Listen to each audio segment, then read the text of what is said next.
All right, let's go ahead and get started. Well, good afternoon, everyone. My name is Luke Christie, and I am the development manager here at Bobby Dodd Institute, BDI. And it is my pleasure to introduce you to today's webinar and serve as moderator. So, welcome everyone to the power of advocacy in the disability community. Before we get started, just a couple of housekeeping notes. First, again, thank you for joining us. We're really happy that you're here. Please be sure to keep yourself muted so that we can keep the sound quality clear throughout today's presentation. Also, a privacy note reminder, the webinar is being recorded. This is for your benefit as attendees so that you can watch the recording on demand, and also for those who wanted to be here but were not able to join us in real time. That recording will be made available to you within 7 days of today's presentation, hopefully sooner, but within the next week, we will be sure to get that recording sent out to everyone who registered. We do hope that you will use the chat for comments and certainly for questions. There will be time for questions at the end. But please do refrain from sharing personal information in that chat, as the chat is accessible to all attendees. And any personal details you share will be visible to everyone. This webinar is presented by BDI Empowers. And Empowers, for those of you who don't know, is the division, the programmatic division of BDI, where through a portfolio of programs, we provide a continuum of support for all ages, stages, and levels of need for people with disabilities and challenges.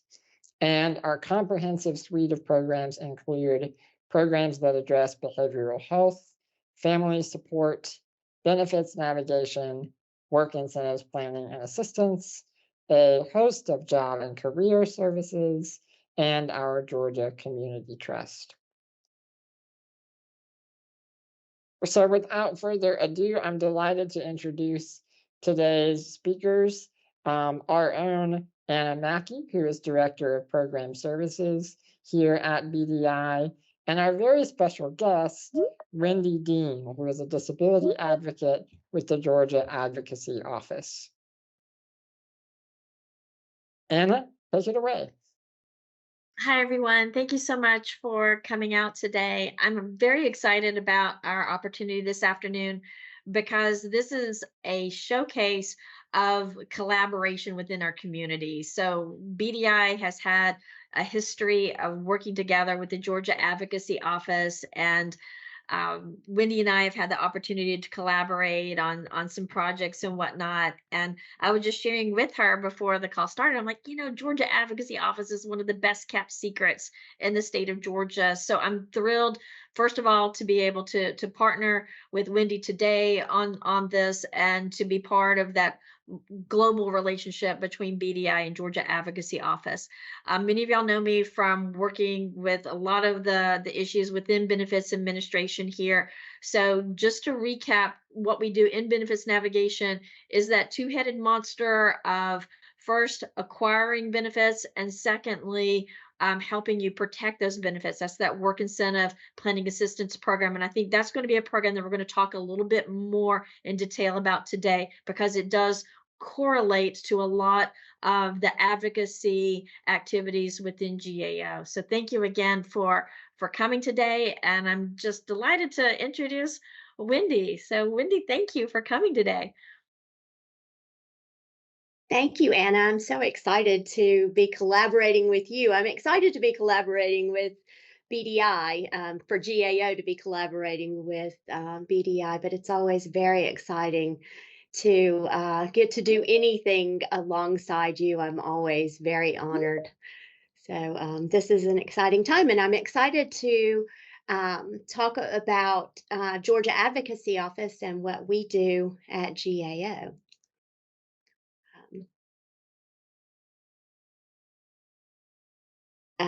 Do you want me to take this or? Sure. Well, anytime that we do a presentation, I always going to want to put out that this is back in the day, believe it or not, I was a professor for a period of time. It was like, anytime you start a class, it's like, this is what we're going to learn, guys. And then at the end, this is how we learned it, right? So, yeah, the learning outcomes. What should you expect to hear about today? And what is it that would be takeaways from you? And it's really looking at understanding who are collaborators within the community and who are they and what do they do. So, learning more about Georgia Advocacy Office and how important it is. Nobody can do anything all by themselves. I know, proud American, talking about independence day in, day out. Independence is wonderful. Interdependence is really essential. So it's really more about how everybody collaborates with one another in order to effect change. And this is where I think you'll see a lot of work that GAO has done in supporting policy and legislative change within the state of Georgia. Yes. So I'm going to talk about or I'm going to talk minimally about all of the programs within our organization, but we're going to concentrate on one particular program that affects people um, with working. Of course, we can talk about all of them, but this is basically what GAO does. We work to secure protection and advocacy for individuals in Georgia who have disabilities or have psychiatric disabilities. Our work is mandated by the federal government, and we are also federally funded. We're designated as the protection and advocacy system for individuals with disabilities in Georgia. And it's important to also say that we're in Georgia, but we're part of the National Disability Rights Network, which has a network of protection and advocacy agencies and client assistance programs. And there is one of us, if you will, in every state and U.S. territory. So if you know someone in another state, if you have a friend or know someone who has a disability, we are also in others, not Georgia Advocacy Office, but another P&A is in another state, in every state and U.S. territory, to offer protection and advocacy for individuals with disabilities within that state. So this is our mission and vision. And basically, I'm just going to say what we have priorities in our office. Our number one priority is to um, assist individuals who are at risk of abuse and who have been impacted by abuse or neglect, and that's individuals with disabilities. Our second priority is to assist with advocacy, and that would be um, for any issue that is disability related. And then our third priority is to help individuals to be able to advocate for themselves. So we provide advocacy strategies and try to facilitate one advocating for themselves, because I'm not always going to be here for everyone. I can't be, nor can my colleagues. So we try to teach people to effectively advocate on their own, and there are some basics to self advocacy. Documentation would be one of those. Then always putting something in writing, following up with following up on a conversation by putting something in writing. That's a way to ensure that no one can say, "Oh, I didn't know." And so, again, that's another way that we try to assist individuals, is by helping them to effectively self advocate. We are a private nonprofit organization. We were founded in 1977 through federal legislation. We are federally mandated to exist and federally funded. And we have, you can go ahead and go to the next. There are 8 different programs that we run. Each one of them is protection and advocacy. So we provide protection and advocacy for individuals, um, our individual rights. That's our PAIR program, PAIR. Then for individuals with developmental disabilities, that's our PAD program. For those using or in need of assistive technology, for beneficiaries of Social Security benefits, for individuals who have traumatic brain injury, I'm at 5. um, Let me think. Okay, pair PABS, Pat B. Um, the Voting Act is another. There's 8 of them, 2 more to go. Um, for Oh my goodness. I'm glad I'm not being tested here. I am so sorry. It's a lot to remember.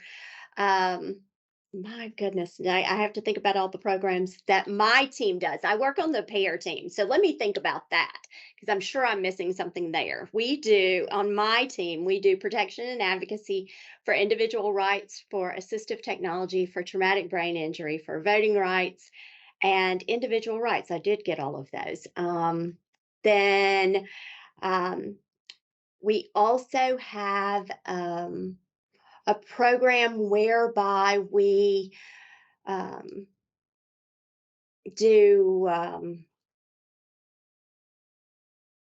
uh, what's it called? Please, Anna, help me out here. What is it called when someone a rep payee? Okay, rep payee program. And I will think about what that other is. I am so sorry.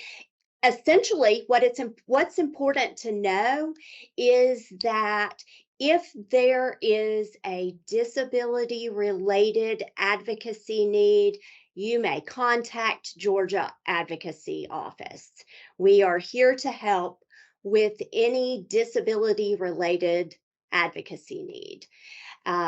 I discussed that we support self advocacy. We also promote citizen advocacy. And through our promotion of citizen advocacy, um, we have individuals who are unpaid in the community that are in place to help individuals to have the lives that they desire. We help to create intentional relationships with a person who is at risk of being abused, neglected, exploited, or socially excluded. And it's very interesting the way that this works because individuals then are able to have friends and socialize in an intentional manner. We are the safety net in our community. Mhm. And citizen advocacy is another way of providing that safety net. If an individual is at risk of abuse or neglect and they've contacted our office, unfortunately, citizen advocacy is not a program that we have statewide. It is mainly in the southern portion of the state. But if there is an individual who is at risk of abuse or neglect, then they can they contact our office. Then we try to fit them with community members or a community member who might visit them. And there are so many reports of at Christmas, the citizen advocate picks up the individual. They go home with them. They may pick them up if they're in a nursing, if they live in a nursing facility, they may pick them up from there and take them home with them for days. And it's a really fantastic program that is natural, that becomes natural support through just clicking people together. So um, GAO does believe in relationships with people who are loyal and free from conflict of interest to help uh, ensure that people do live safer lives. People with disabilities, we know, are at risk of exploitation, abuse, and neglect. And we are organized around the principles of loyalty to people with disabilities and independence in our advocacy. We believe at Georgia Advocacy Office that people with disabilities have choice and control in their lives. Much of the time in our work, we may have a parent of an adult individual contact us and speak on behalf of that person with a disability and tell us what that person seeks or what the parent might want for that person. And we are very clear to say our office wants to know what the individual with the disability wants for their life and ensure that that's what happens, is what they want for their life. And um, we believe that all people have the right to self-determination and autonomy in their life, and we believe that things should be person-centered, truly person-centered.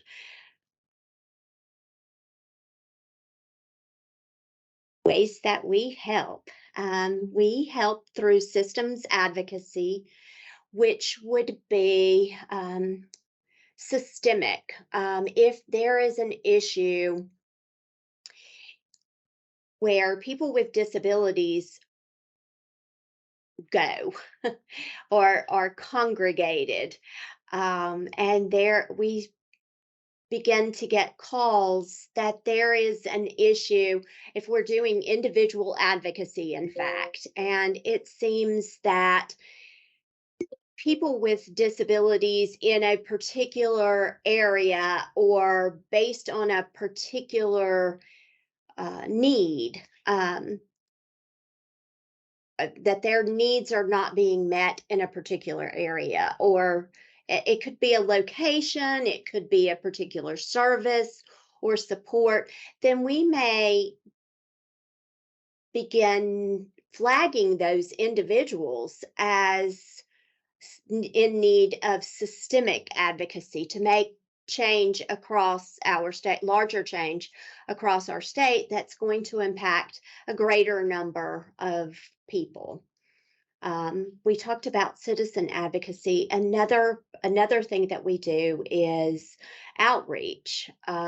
Just this past week, some of the advocates and attorneys in our office and our executive director, in fact, were at a conference and they were doing outreach at that conference. They were meeting individuals with disabilities and meeting professionals who work in the field, and just to put ourselves out there and provide. We also, in fact, provided training on assistive technology.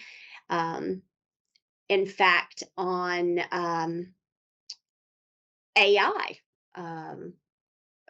artificial intelligence, as it relates to assistive technology. So I mentioned earlier, our number one priority is protection from abuse and neglect.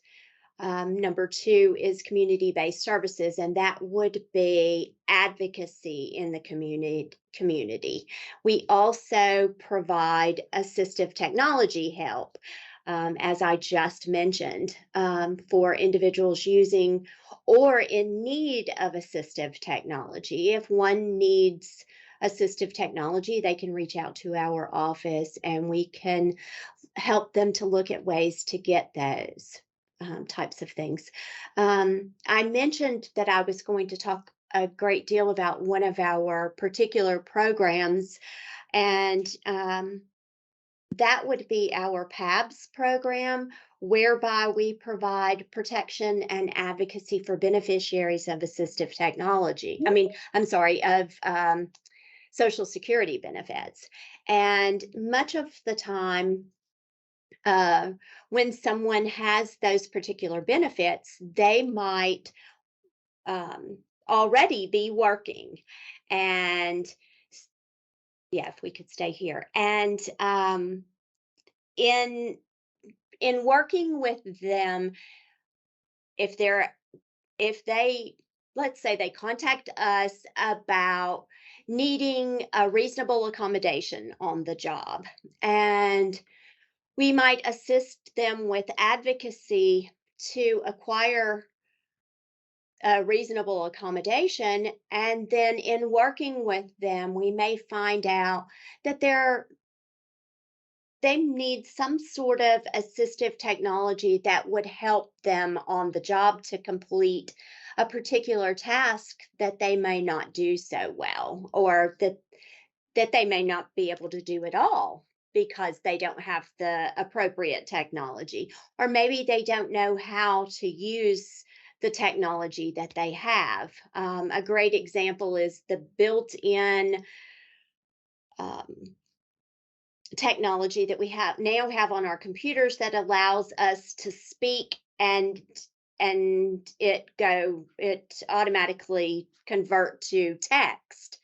One may not even know that they have that opportunity on their built in to their computers. So that may be a way that we can help them with assistive technology. And we might find out about those kinds of things because they've contacted us about the need for a reasonable accommodation on the job.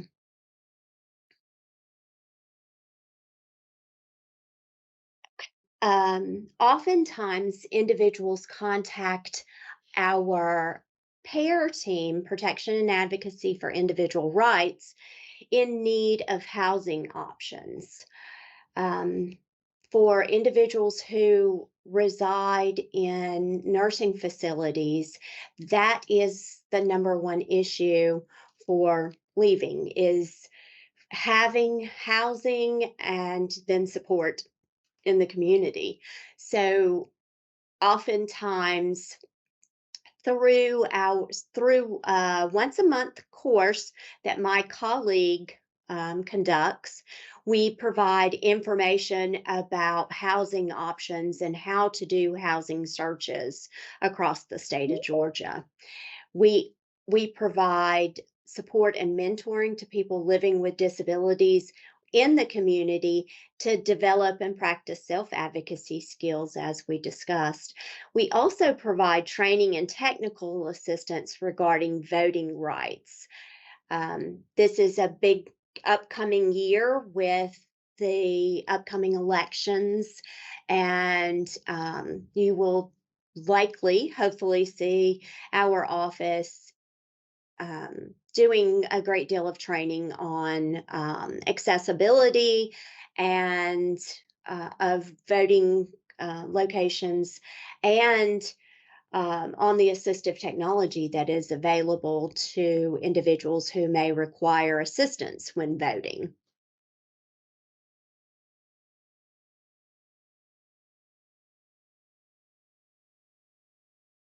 We do provide assistance to individuals with disabilities who are already living in the community or living in congregate settings like nursing facilities.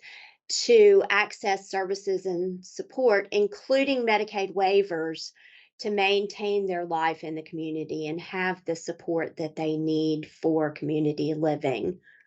So we provide referrals.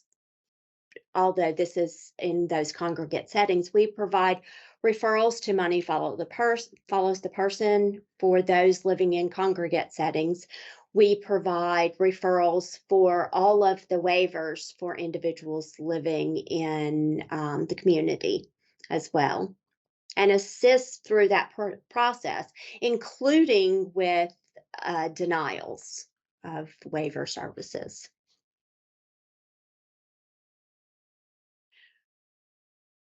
So we provide, GAO, Georgia Advocacy Office, provides assistance to individuals who are at risk of losing their jobs because of their disability.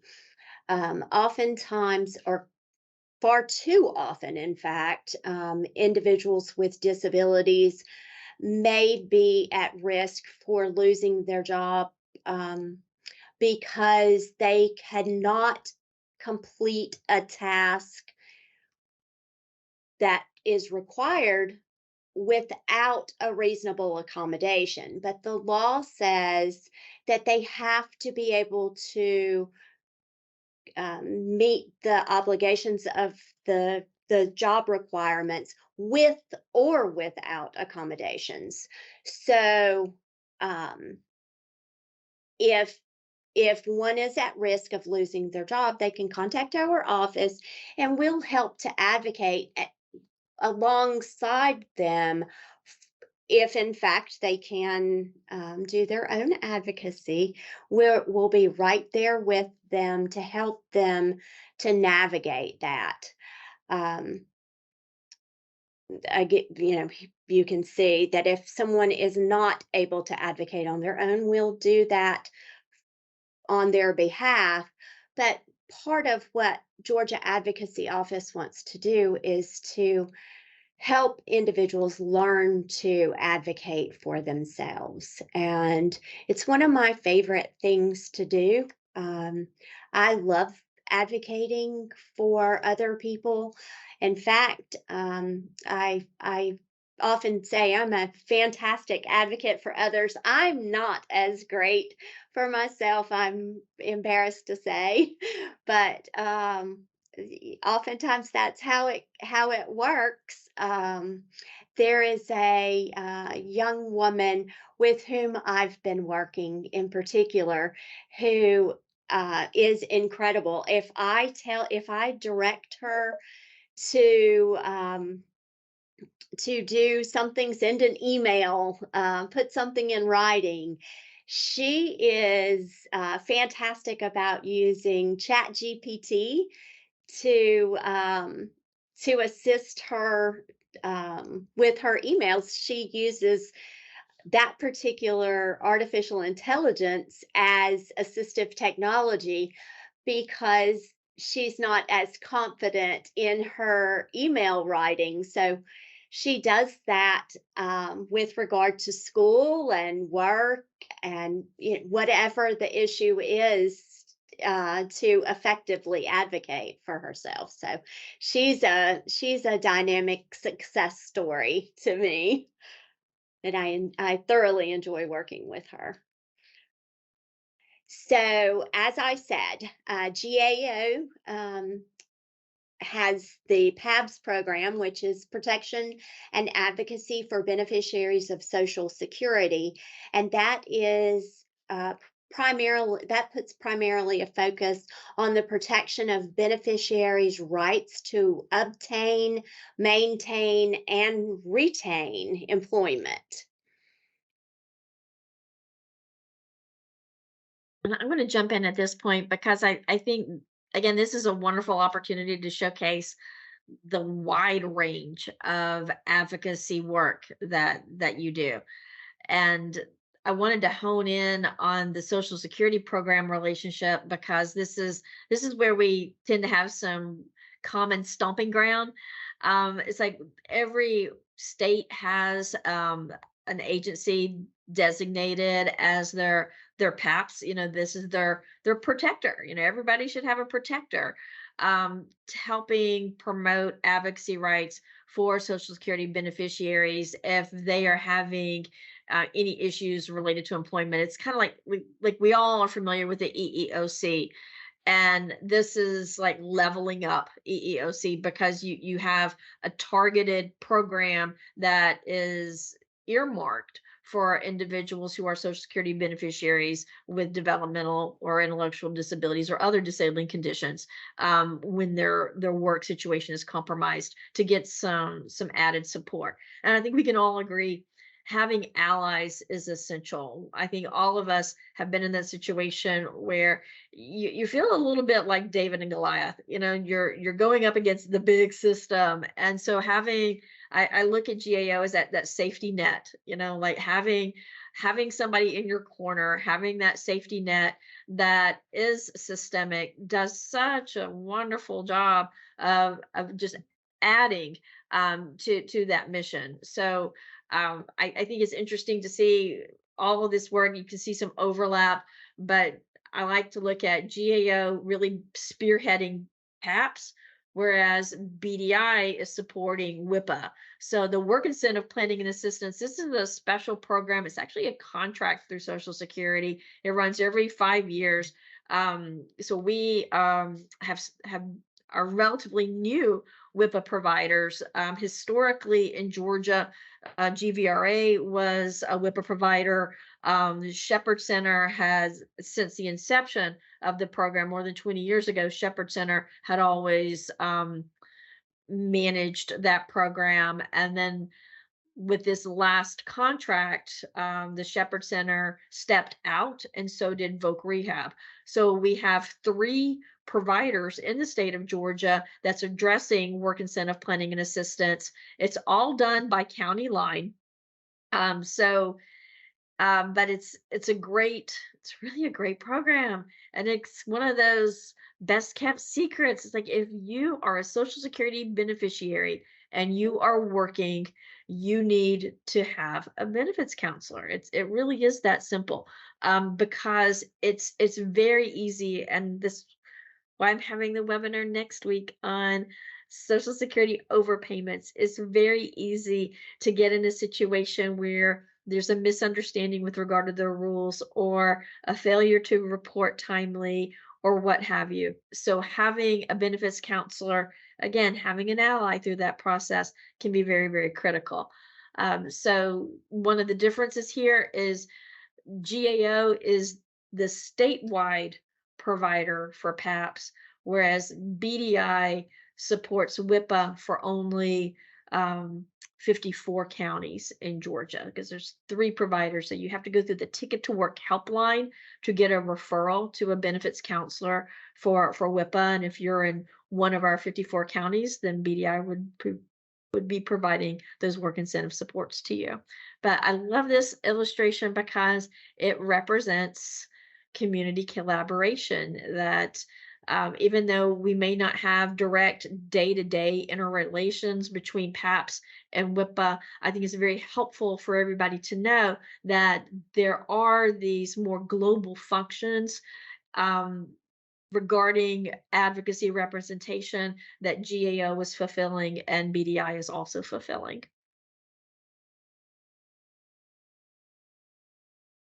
So just to get a little personal here, when did I first meet Wendy?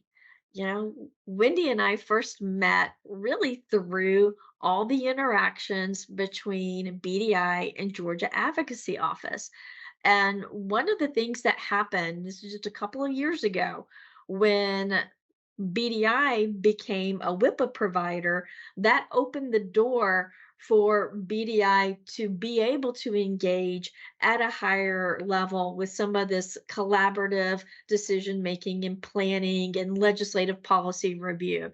And one of the myriad, like, there's a gazillion projects that GAO does. There's no way Winnie can rattle off every single program and project. It's just not possible. There's just too much. It's very broad. There's both breadth and depth as it relates to GAO projects. But one of those projects where we first connected and engaged was with this group called Enable Work Stakeholders. And so, what a fabulous opportunity this has been for us to collaborate and have these higher level discussions regarding any barriers to employment, any challenges to employment, from a rubber meets the road kind of perspective. Like, if BDI is both a WIPA provider and a direct services provider, what is it that we're seeing as trends that we can then report back to GAO so that we can see this trend occurring and do some constructive problem solving around that? It's like that way we are then empowered to partner with even more organizations. Who else is part of that Enable Work Stakeholders group? It's GAO who's spearheading it, it's BDI who's joining in, and then other groups like Voc Rehab, other groups like the Georgia Council on Developmental Disabilities. So you have a lot of really key players who are coming together to have this shared discussion at this meaningful level of how can we affect change. Let's do some reviewing of trends. Let's spot those issues. Let's identify what those challenges and barriers are. Let's propose resolutions and recommendations to rectify that, and then kind of push it to our legislature as it relates to either changes in law or changes in policy. So that's a lot of that's how we came to be. That's where I met Wendy. That's where I met a lot of the folks. I'm like, hey y'all, look at us having this shared mission of wanting to empower individuals to be able to have the best life possible in the community, recognizing that there are a lot of barriers. And I'm going to go a little off script, we're talking about this presentation, because I just want to share one of the issues that we've been addressing under Enable Work Stakeholders, because you have a lot of policy that's out there that gives the illusion of access. So, as parents, we go through this process, we go through these agencies, and we get approved for things like supported employment. So we're like, okay, there's a process for getting supported employment. There are, opportunities to have providers deliver these supports. But then once you start getting really into the weeds of it, you start seeing some flaws in the process. So, superficially, is there supported employment? Is there customized employment? Yes. In pragmatic, real life, day-to-day working, is this really accessible? Not so much. One of the things that we observed is that when we're working with individuals with a moderate level of disabilities who are always going to need supports on the job, that flies in the face of both the funding structure and the support structure for some of these services. So if you have on a service plan that you're going to receive supported employment, then you think, okay, I'm all good, right? But then you get in there and your job coach is already working on their strategy to fade out. And that works for some individuals. That's all the support that they need. They need help getting the job, getting started in the job, making sure the job is stable, and then that fade out is fine. But for some individuals, it's not. So what do we do for those individuals who require more supports? Where is that? And so that's one of the issues that we're tackling in this Enable Work Stakeholders, because we're honing in on some of these gaps, again, where there's an illusion of support, but then in honesty, we're kind of setting people up to fail, because if they get that job and they get that level of support, but then they fade out and then they struggle and then they lose that job, that's not good for anybody, right? So that's also a system failure for not having recognized and designed a platform for support that's meeting those needs, right?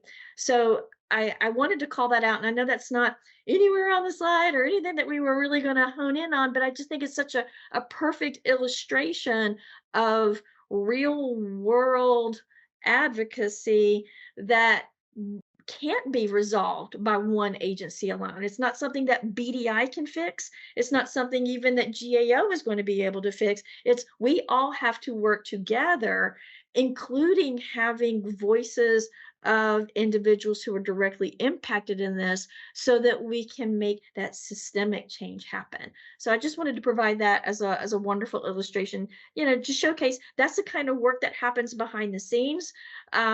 This is happening on a continuous and ongoing basis, and the impact is sometimes it's successful, sometimes we get a roadblock, during the legislative advocacy. We always know there's a million things that we need to focus on. And I know, I got the survey, y'all probably got the survey. I was like, let's plan our legislative advocacy agenda. What's the big three?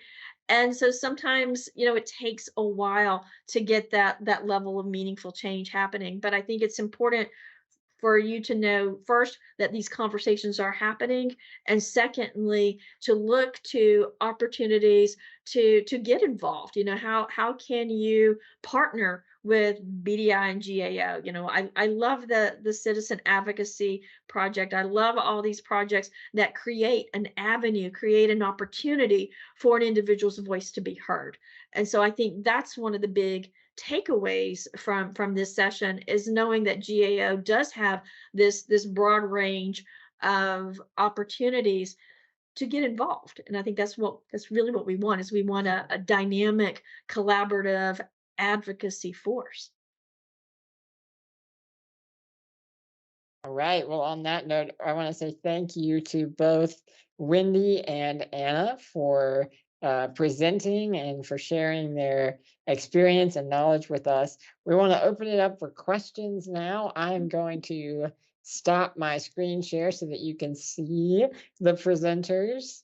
And then if you will direct those questions to the chat, we will be monitoring the chat and taking your questions for the next 10 to 15 minutes.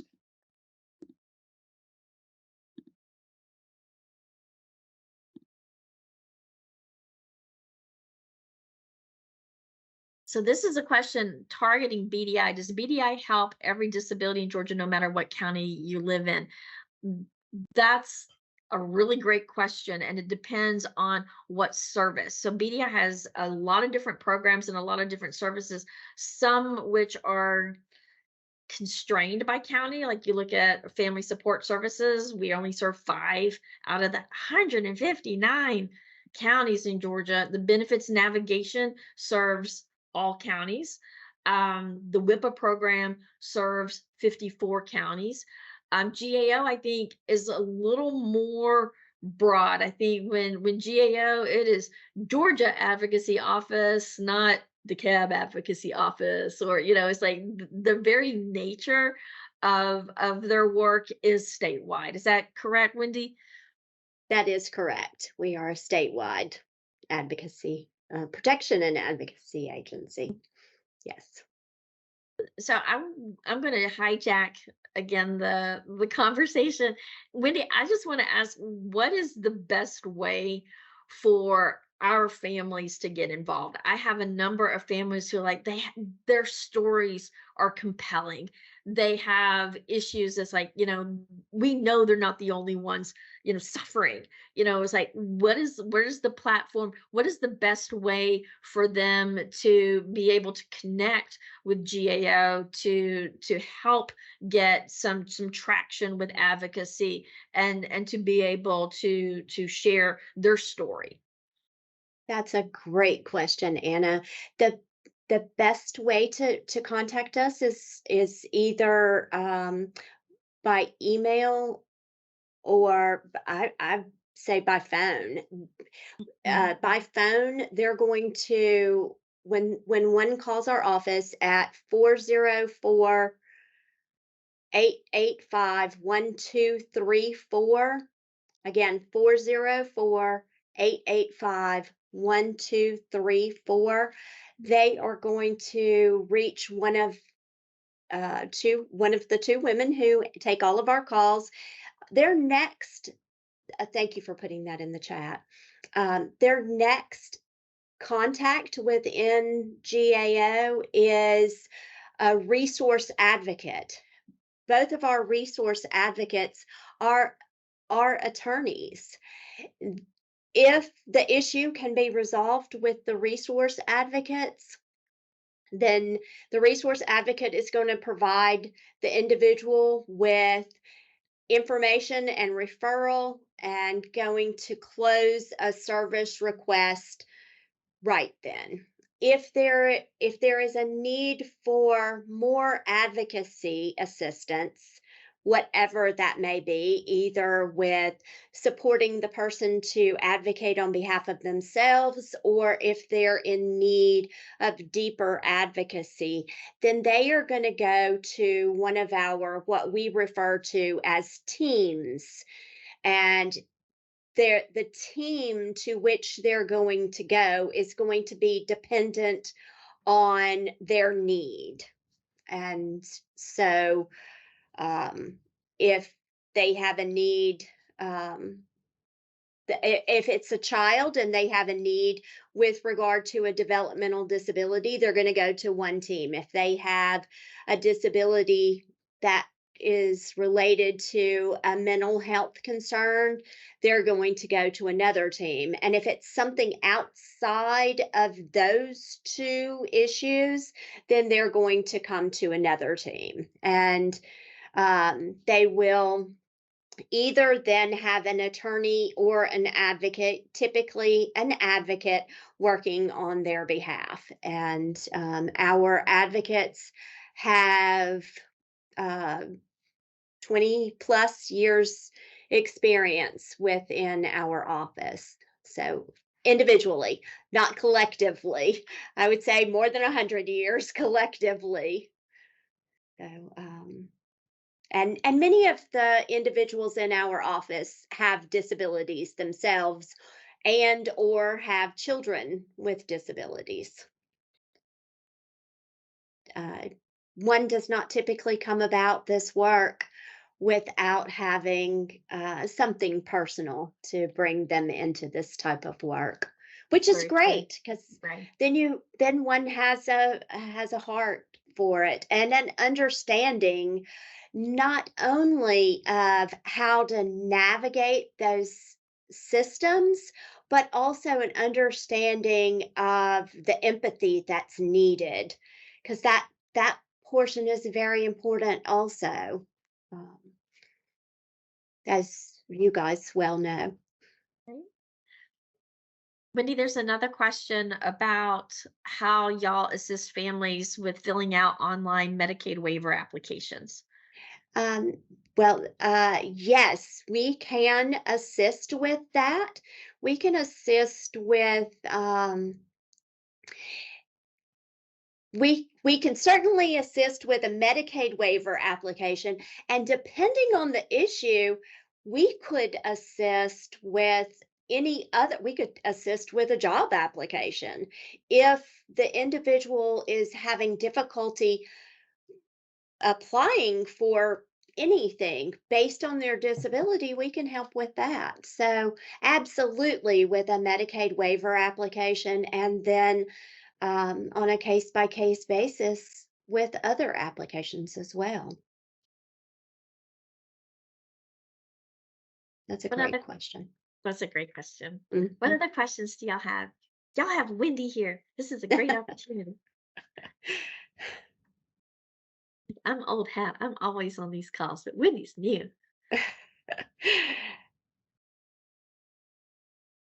You're such a wealth of information, though. Such a wealth of information. Well, and why? And you answered it already. It's because I mean, yes, the work that I do, my real credibility, it's not from my credentials. It's but I'm a mom. I got a 30-year-old. I have fought all these battles. I'm still fighting all these battles, and that's the thing. And I think we always have to give a little bit of grace to families because this was not something that we necessarily signed up for, or were equipped. I mean, everybody talks about how there's no manual for raising the kids. Well, there's not. So we're all just doing the best that we can. Another question, do you provide advice on guardianship and other options? And that's a great question. And Wendy, can you speak to, I think it was Dana that does that presentation on self-facilitated, self-directed decision making. Right. Yes. So it oh gosh, now I can't think of the name of the program. Um but we do offer information um with that are alternatives to guardianship and specifically supported decision making is um, that is the avenue by which we recommend.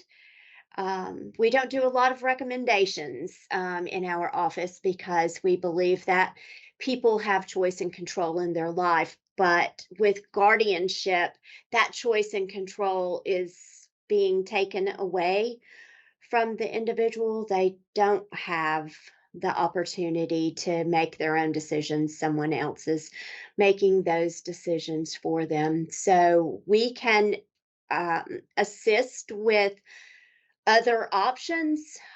We are often asked if we do guardianships because we do have attorneys in our office, but we do not provide guardianship. We do not, that is not a service.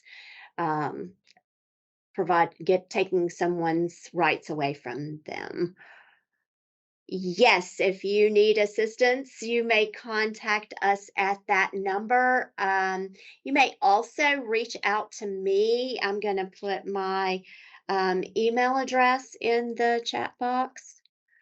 Um, And Wendy, let me just ask a point of clarification with that. When we talked about Medicaid waivers, I know a lot of times we erroneously use Medicaid waivers synonymously with now comp, but there's numerous Medicaid waivers. So are you helping with both now comp, independent care waiver, gap, all of those?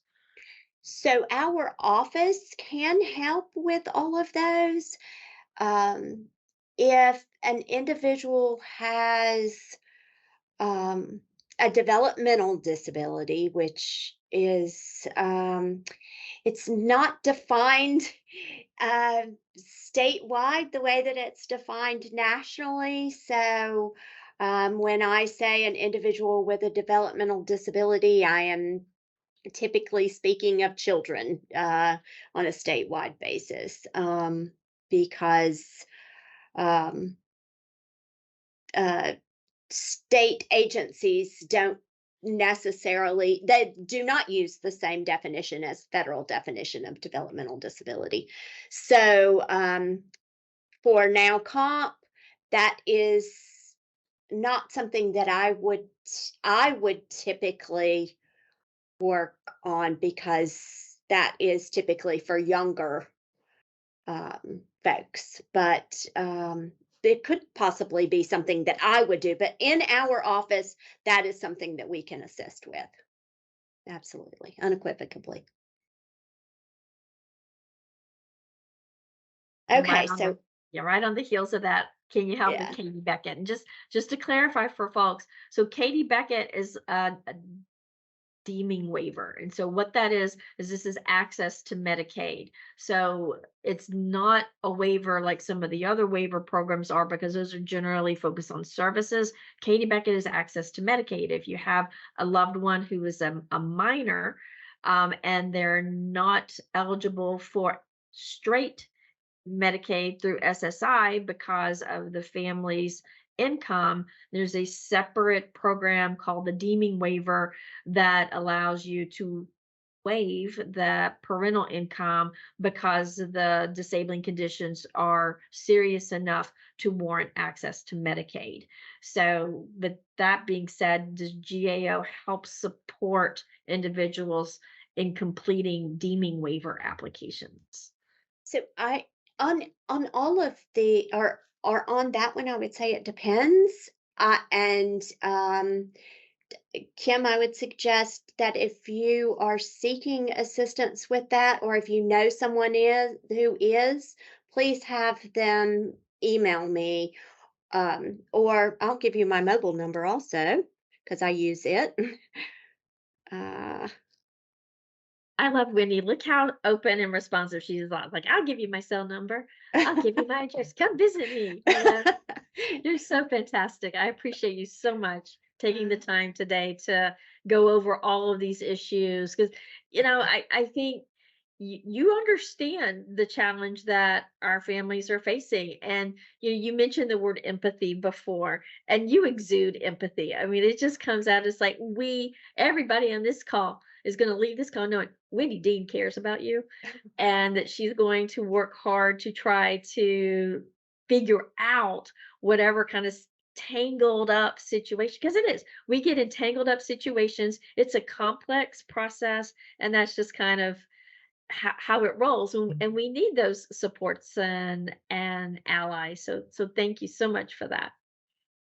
It's my pleasure. So, if I may, for those of you who are on the call, I want you to know I'm relatively new to Georgia. I've only been in Georgia for a year and a half. So, as I'm working with individuals, I'm also learning from individuals because so many of the folks with whom I work, and by with whom I work, I mean individuals with disabilities in the state of Georgia, I learn from them as I'm going through this because everyone has something to offer. So I'm very grateful for that. I love when someone does reach out and I have the opportunity to work with them because I'm not just helping them, they're helping me also. Well, we are coming up against our time, so I want to close us out by first saying a big thank you again to Anna and Wendy.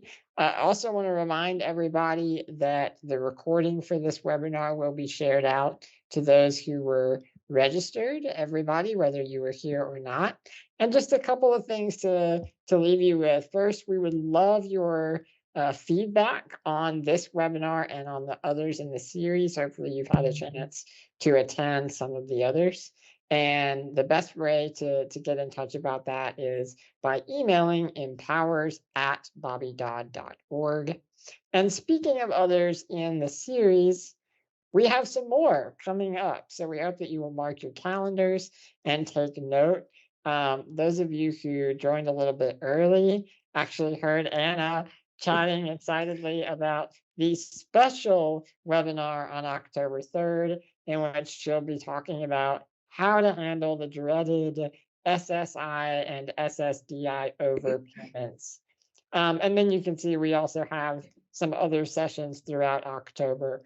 All great topics, all really useful information. We hope you'll make plans to join us.